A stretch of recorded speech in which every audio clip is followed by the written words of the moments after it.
The old man with the limp waited at the DMV for 3 hours without a word.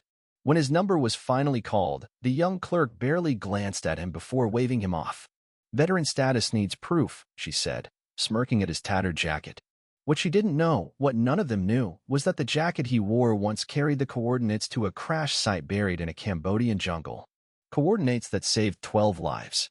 But today, he was just another forgotten number. Before we begin, tell us where you're watching from. And don't forget to like the video. The overhead lights buzzed faintly as Harold Griffin sat motionless in the Department of Motor Vehicles waiting area. He had arrived early, before the sun even breached the cracked skyline of Arlington Springs, a small Virginia town filled with commuters, retirees, and the occasional military brat home on leave. The line had already curled out the door when Harold shuffled up the ramp, cane tapping rhythmically on the pavement.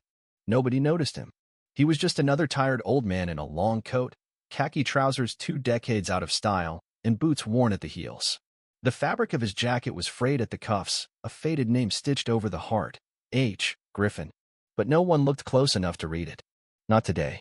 At 10:42 a.m., after nearly 4 hours of quiet waiting, his number finally blinked onto the board. E42 to window 6. He stood slowly. His knees cracked. A nearby teenager snickered. Harold didn't flinch. He had learned, a long time ago, that dignity was not always loud.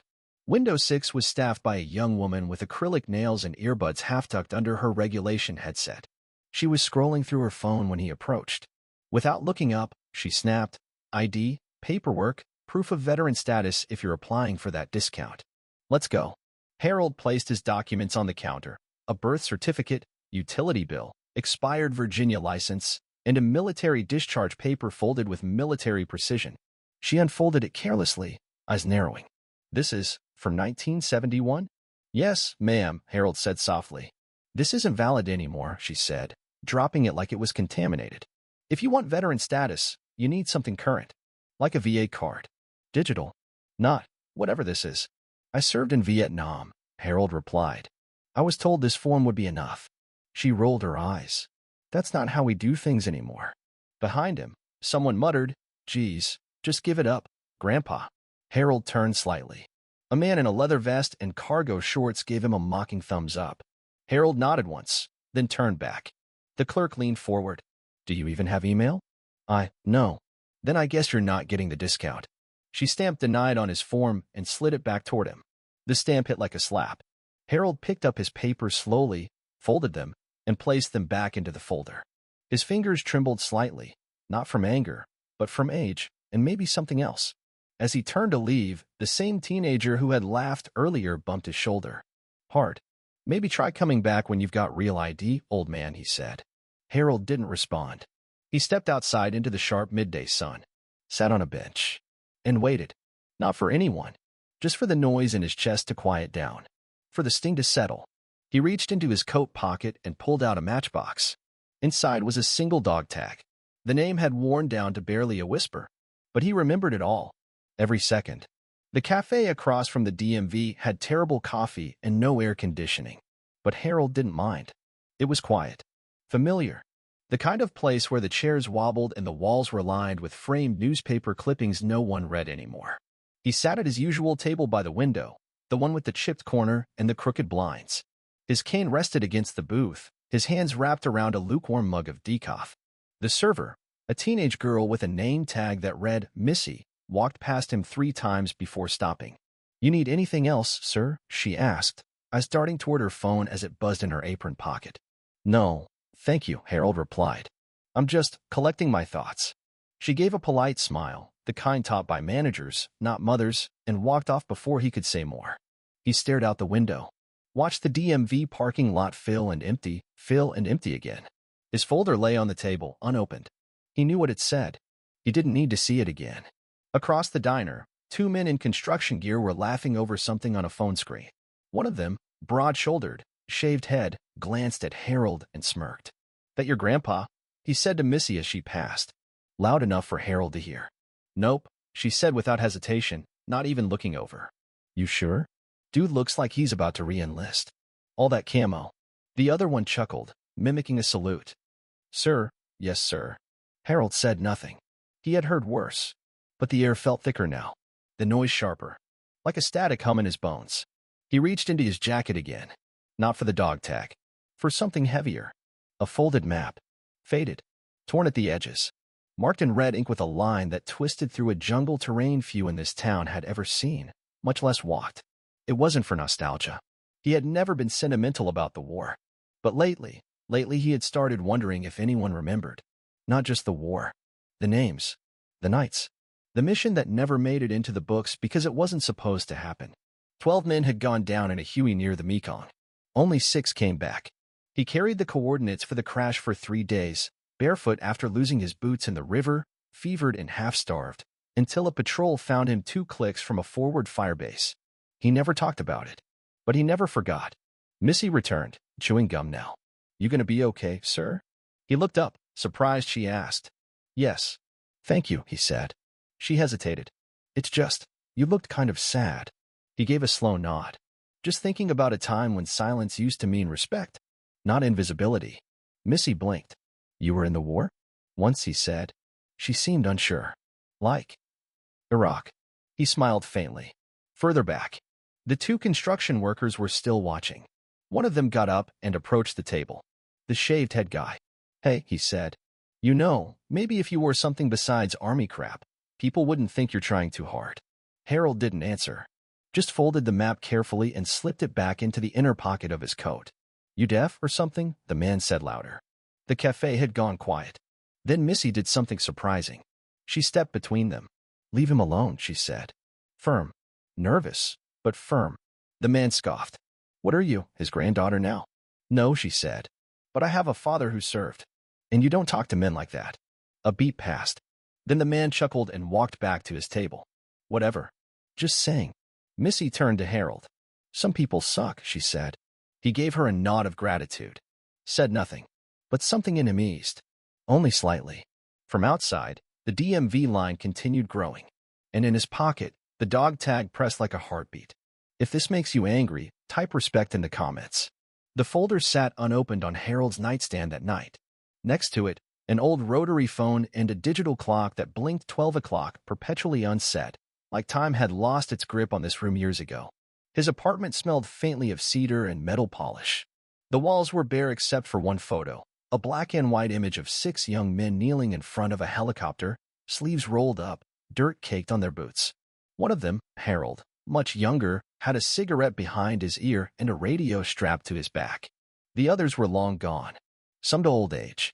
Most not. He sat at the kitchen table, the map and dog tag laid out before him, and he finally opened the folder from the DMV. A rejection form. Stamped in red, impersonal ink, ineligible veteran status, insufficient documentation. As if his life, his memories, had expired. He closed the folder, hands shaking only slightly now. He'd seen documents like this before. Military disavowals. Denials of medals never processed. Names never declassified. Missions that never happened. He had served under a temporary unit, Shadow Echo, tasked with recon operations during the 1970 expansion into Laos. Officially, the unit didn't exist. That's why his DD-214 said communication support, and why most of his records were lost when a warehouse fire at the National Personnel Records Center swept through St. Louis in '73. Funny how fire could erase a man's existence better than any lie ever could. The phone rang. Not the cell phone in the kitchen drawer. The rotary. He picked it up slowly. "Hello, Harold." A voice from the past. Gravel thick, but unmistakable. It was Leo. Sergeant Leo Morgan. The last other man alive from the Mekong crash. Living out his days in a VA home up in Roanoke. They only spoke once or twice a year. "You saw the news?" Leo asked. "What news?" "Arlington's mayor is pushing that new hero program.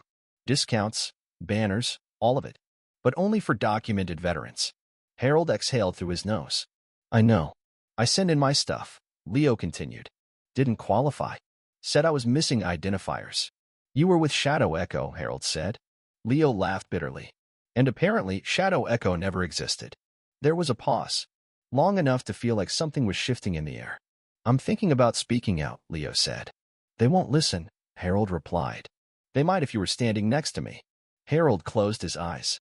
Images returned. A rice paddy. A radio crackling. The smell of rain over napalm. "No one wants to hear from ghosts," he whispered. Leo didn't argue. "Think about it," he said, and the line went dead. Harold sat in silence. Then he opened the drawer and pulled out the thing he hadn't touched in years. A letter. Unsent. Addressed to the family of Private Ellis Crane, the youngest man on the chopper. Killed instantly when they went down. Harold had written it on the third day after rescue. Never mailed it. Too much guilt. Too much grief. He unfolded it now. Read the words he once thought would be enough. They weren't. Outside, a car alarm wailed briefly. Somewhere down the hall, a TV blared a game show laugh track. Life went on. But in Harold's apartment, time moved differently. The folder, the dog tag, the letter, and the faintest scent of jungle soil still clung to the map's edges. Have you ever misjudged someone, only to realize later they carried more strength than you imagined? How did that change you? Morning came cold and gray, with a sky like brushed aluminum and wind that rattled the flagpole outside the municipal building. Harold stood at the back of the room during the town's Veterans Appreciation kickoff. Rows of chairs were filled with residents, many of them too young to remember the draft, too removed to recognize the quiet men in the back of grocery stores, in the edges of diners, and DMV lines. The mayor, a polished man with campaign hair and a voice trained in media interviews, spoke with enthusiasm. "We're launching Operation Hometown Heroes," he said. "We want to honor those who served, starting with a public wall right here in Arlington Springs." A large screen behind him flashed names. Dozens. But not Harold Griffin. Not Leo Morgan. Not Ellis Crane. Not any member of Shadow Echo. Because officially, Shadow Echo never existed. Harold said nothing. Just watched. Hands behind his back. Boots polished the night before, even though no one would notice. As the mayor concluded, applause filled the room. Then someone behind Harold whispered, "They missed you." He turned. A young woman stood there, mid-20s, camera slung over one shoulder. "Press badge. Local news. I've seen you at the cafe," she said. "You're not on the list." "Not everyone who served made it onto lists," Harold said. She hesitated. "But you did serve?" He nodded once. "Can I ask what branch?" "I was Army," he said. "Recon. Vietnam." A pause. Then, "Yes." She lowered her voice. "My grandfather died there." He sang. "He used to say the best men never got medals. Only scars." Harold didn't respond, but something in his face softened. She glanced toward the mayor. "They only used VA-confirmed records. That's why some names are missing." He nodded. "The war we fought wasn't always written down." A moment of silence passed between them, interrupted by the mayor approaching, smiling wide. "You a veteran?" he asked Harold. "Yes," Harold said simply. "Well, thank you for your service." The words felt automatic, emptied of weight. "What's your name?" "We'll make sure to check the system." "Harold Griffin. First Recon. Laos. 1970. The mayor blinked. "Laos? But we weren't in it." He stopped. Harold held his gaze. "Exactly." The mayor cleared his throat. "I'll have someone look into it." "You won't find anything," Harold said. "They burned the paper trail when we crossed the river." The mayor gave a tight smile and turned away. The young reporter's eyes widened. "Wait, did you say Laos?" Harold said nothing. But then he reached into his coat, pulled out the folded map, unfolded it slowly, held it up. Coordinates. Red ink marks. Terrain codes known only to field teams. "This was our route," he said. "March 3rd, 1970. Classified Op 12 in. 6 out." She stared. "This is real." He nodded. "Why hasn't anyone heard of it?" Harold looked at her. "We didn't come home to talk. We came home to survive." She was silent for a long time. Then she raised her camera. "Can I tell your story?" He didn't answer. Just folded the map again, slower this time. Left the building without another word. That night, the town's local Facebook page lit up with a headline. "Vietnam vet not listed in town's program, forgotten hero or paperwork error?" The photo showed Harold from behind, walking away from the ceremony. It wasn't meant to be dramatic, but it felt like something had cracked open. The next morning, there were 50 comments. Then 200. Then 1,000. If this makes you angry, type respect in the comments. Have you ever known someone who carried others quietly, without asking for thanks? Share their story below. What would you do if your grandfather was erased from history? Type never forget in the comments. If you believe respect shouldn't wear out with time, type respect. Who's someone you misjudged, only to realize they were carrying something heavier than you knew? Harold didn't read the comments. He didn't own a computer. But that morning, for the first time in years, his name was spoken by strangers. And the photo of his back, head high, coat tight against the wind, spread far beyond Arlington Springs.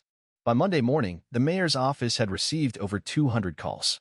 Most were from veterans or children of veterans, asking one simple question: why wasn't Harold Griffin listed? At the DMV, Missy from the cafe walked in during her lunch break, a folded article in her hand. "I need to speak with someone about a mistake," she said. The clerk glanced up. "This is a license bureau, not press complaints." Missy didn't blink. "No, it's not a complaint. It's a correction. You denied a veteran last week. Harold Griffin. He served. And people know now." The woman rolled her eyes. "Ma'am, we follow what's in the system." Missy leaned forward, voice firm. "Then maybe the system's broken." That same hour, at a VA records office in Roanoke, Leo Morgan sat across from a gray-haired supervisor. "We've got hundreds of shadow file codes that never got integrated after 1973, the supervisor said, leafing through a weathered binder. "Fires. Reassignments. Some ops weren't even logged until years later, if ever." He pulled out a plastic envelope. "You're lucky I know where to look. Most don't even bother." Inside was a microfiche. Yellowed. Cracking. Leo adjusted his glasses. "Shadow Echo. There it is." The supervisor stared. "I haven't seen that name in 20 years. Leo nodded. "I need a printed copy. I have someone who's been forgotten." Back in Arlington Springs, Harold stood quietly on his porch, the wind gently rustling the American flag mounted above the railing. His house was small, overgrown with ivy. Nothing about it said hero, except maybe the boots, placed neatly by the door. Polished daily. Worn weekly. A car pulled up. Not a sedan. A black government SUV. A man stepped out, pressed slacks, no tie, hard eyes. He walked with military precision to Harold's gate and paused. "You're Harold Griffin?" "I am. I'm with Veterans Affairs Oversight," the man said. "And we owe you an apology." Harold didn't react. "You were part of Operation Stone Lance. Laos. March 1970. Harold narrowed his eyes. "That mission doesn't exist." The man smiled faintly. "Not officially." He reached into his jacket and pulled out a sealed envelope. "But someone made sure your name was preserved. Quietly. It's why we still monitor inactive field codes. Why some names survive even when files don't." Harold took the envelope. Opened it. Inside was a single sheet. A declassified acknowledgement. Stamped and signed. His name. Unit. Mission dates. Survivor count. 6 of 12. He stared at it. The man said, "There's a ceremony being organized. State level. We'd like you to attend." Harold's voice was quiet. "I didn't come home for ceremonies." The man nodded. "That's what makes men like you different." He turned to leave, then paused. "But if you do come, people will listen."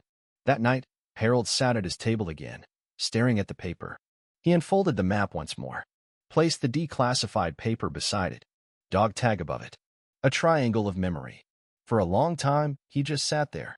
Then he picked up a pen, started a new letter, addressed it to the people who forgot.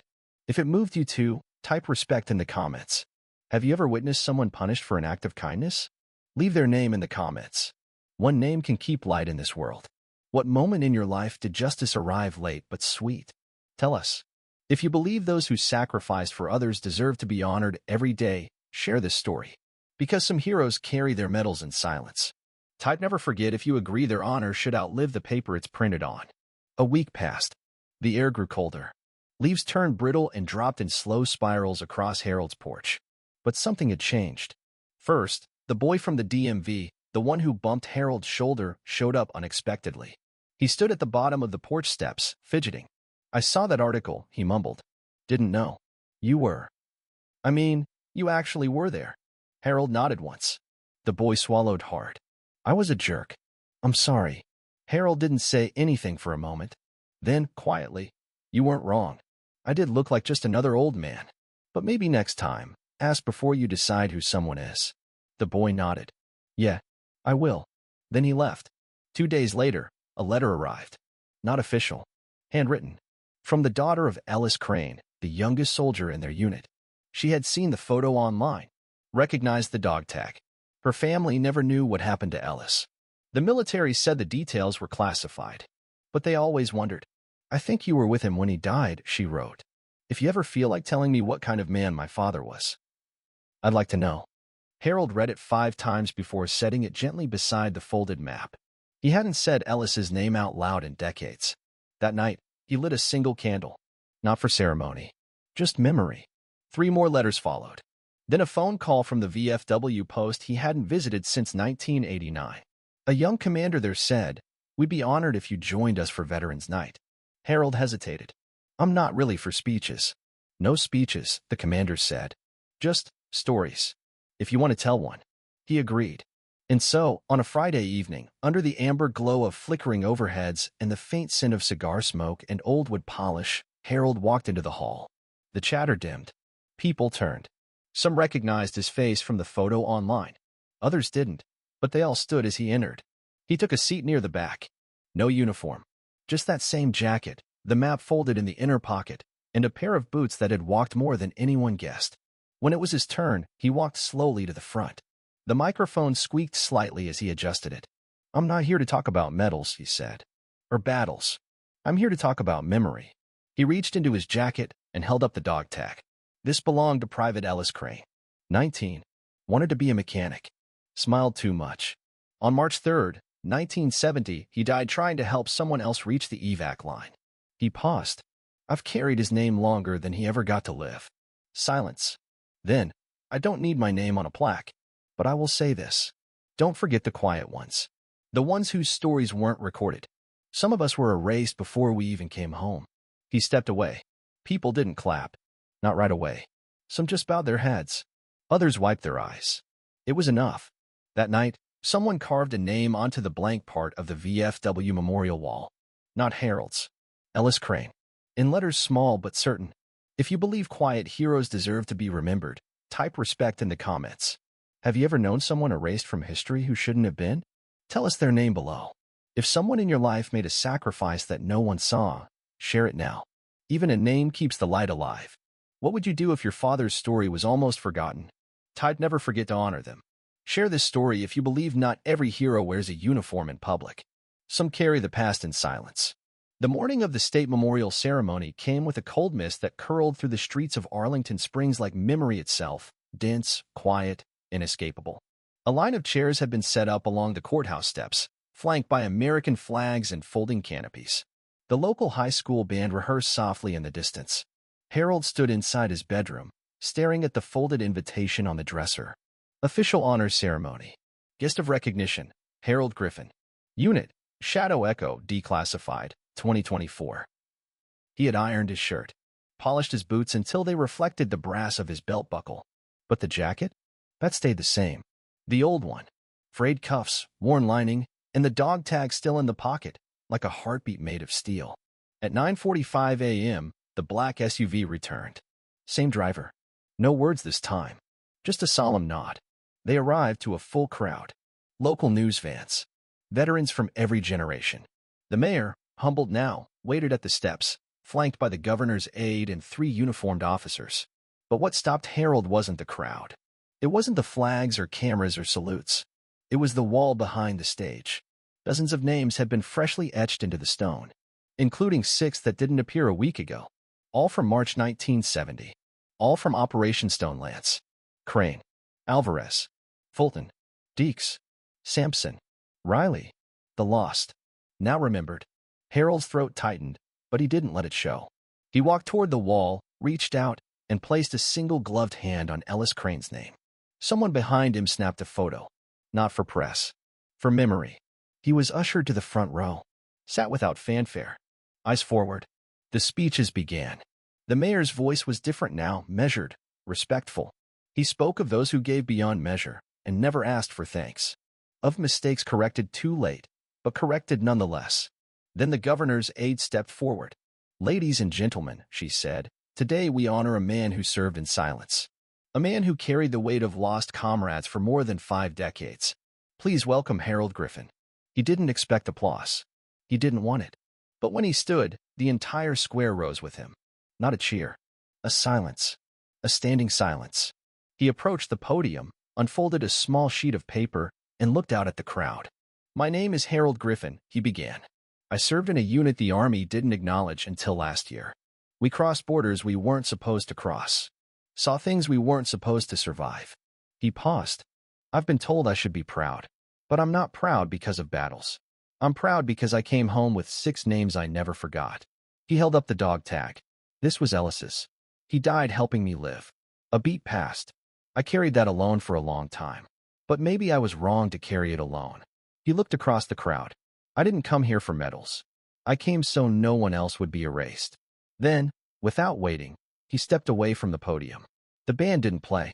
Instead, the oldest veteran present, an infantryman who served in Korea, stood and saluted. Then the next, until the entire crowd was standing, hands raised to brows, silent under the gray morning sky. That afternoon, the town of Arlington Springs officially renamed its Veterans Square. Shadow Echo Plaza. A plaque beneath the stone wall now read, "To those whose silence was service, we see you now." If this moment moved you, type respect in the comments. Have you ever waited years for the truth to come forward? Share your story below. If someone in your family served but was never thanked, leave their name. We'll remember. If you believe some names deserve more than stone, share this. Type never forget if you agree no one should be erased just because they served in silence. A month had passed since the ceremony. Winter came early to Arlington Springs that year, blanketing the sidewalks in a fine dusting of frost that made boots echo sharper on morning pavement. The Veterans Plaza had become a place people actually visited now. Teachers brought schoolchildren. Journalists passed through. Even tourists stopped to take pictures of the stone wall newly etched with names that had almost been lost to time. But Harold didn't care about the crowds. He came early, before dawn. Every morning, he would sit on the bench beneath the flagpole, just a few feet from Ellis Crane's name, and sip his black coffee from a thermos too dented to stand on its own. Some mornings he brought the folded map. Most days, he just sat. One Tuesday morning, Missy from the cafe showed up again, holding 2 cups. "Thought you might want something hot," she said. He took the cup without a word. They sat in silence for several minutes before she spoke again. "I never asked, do you ever think about going back? To where it happened?" Harold looked straight ahead. "Not to the place. But I go back every day." She nodded. "I think I get that." He turned to her. "I hope you never do." A light wind stirred the flag above them. Down the street, a group of high school students approached with clipboards. Their teacher waved at Harold. He nodded, but didn't stand. Didn't need to anymore. One of the boys walked up shyly. "You're Mr. Griffin, right?" "Yes." The kid fumbled. "I read about your team. What you did. We have to write about someone who made a difference. I picked you." Harold looked at him closely. "Why?" The boy hesitated. "Because you didn't try to be remembered. But you were." A long pause. Then Harold reached into his coat pocket and removed the worn dog tag. He held it out. The boy froze. "I can't." "You won't keep it," Harold said. "You'll write about the boy it belonged to. Ellis Crane. He was 19. Thought the world was still worth fixing. If you write about me, start there." The boy nodded, solemn. Took the tag like it was made of glass. Missy watched the exchange in silence. Later that day, a local radio station aired an interview with the VFW post commander. When asked what changed after the Harold Griffin story broke, he said, "People stopped assuming old meant small. Quiet meant forgettable. That's a start." By spring, a new bench was placed in the plaza. It bore no plaque. But if you looked closely, carved gently into the wood by hand, were 12 sets of initials. 12 names. 6 who came back. 6 who didn't. People still bring flowers. Others bring coffee. And some just sit, thinking, remembering. Because in that small town, one man's silence had become a ripple. Not loud, not fast, but constant. The kind that changes how a place breathes, how a nation remembers. And somewhere in the folds of a retired soldier's coat, a dog tag had finally stopped pressing like a wound. It had become a name again. And names, once spoken, are never forgotten. If you believe these stories matter, type respect in the comments. Who in your family deserves to be remembered like this? Say their name below. Let them be seen. If a quiet act of bravery changed your life, tell us how. Share this video if you believe history lives in the silences we finally choose to hear. And if you've carried a memory like Harold did, alone, too long, tell us. Some burdens lighten when they're shared. If you like this story, please like and subscribe to the channel. Let YouTube promote stories of kindness.